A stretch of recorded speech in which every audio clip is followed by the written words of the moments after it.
इंदौर शहर में आयोजित सूर्य अलंकरण 2025 में एम्बेसडर दीपक बोहरा की विशेष उपस्थिति रही है। सबसे पहले तो मैं सर का इंदौर शहर में हार्दिक स्वागत करती हूँ। आपका बहुत बहुत धन्यवाद। ऐसा स्वागत करेंगी तो यहाँ से जाऊंगा ही नहीं, यहीं रुक जाऊंगा। एम्बेसडर दीपक बोहरा एक ऐसी शख्सियत जिनको किसी परिचय की जरूरत नहीं है।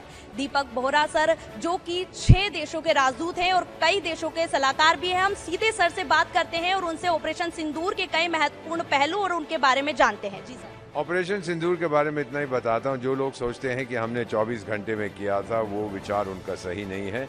बहुत देर से हम प्रैक्टिस कर रहे थे। हमारे पास कुछ नई मिसाइलें थी, नए जहाज थे, नए हथियार थे, तो हम देख रहे थे अगर इनका प्रयोग किया जाए तो कैसे किया जाता है।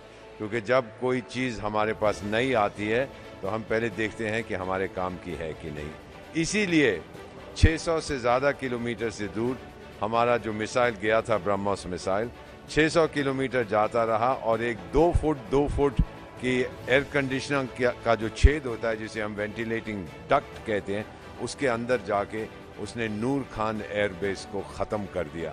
यहाँ तक कि एयरबेस की इतनी बुरी हालत हुई कि बाद में वहाँ की सरकार, जो आतंकी सरकार है, उन्होंने कहा इसके ऊपर बुलडोज़र चला के हमेशा के लिए इसको ज़मीन में कर दो। अब उस एयरबेस का नामो निशान नहीं है। उसको दोबारा वो बना नहीं सकते क्योंकि हमने इतनी चोट मारी उनको कि उनको, मेरा ख्याल है, जो मेरा अनुमान है कि 1 करोड़ साल लगेंगे उसको दोबारा बनाने में।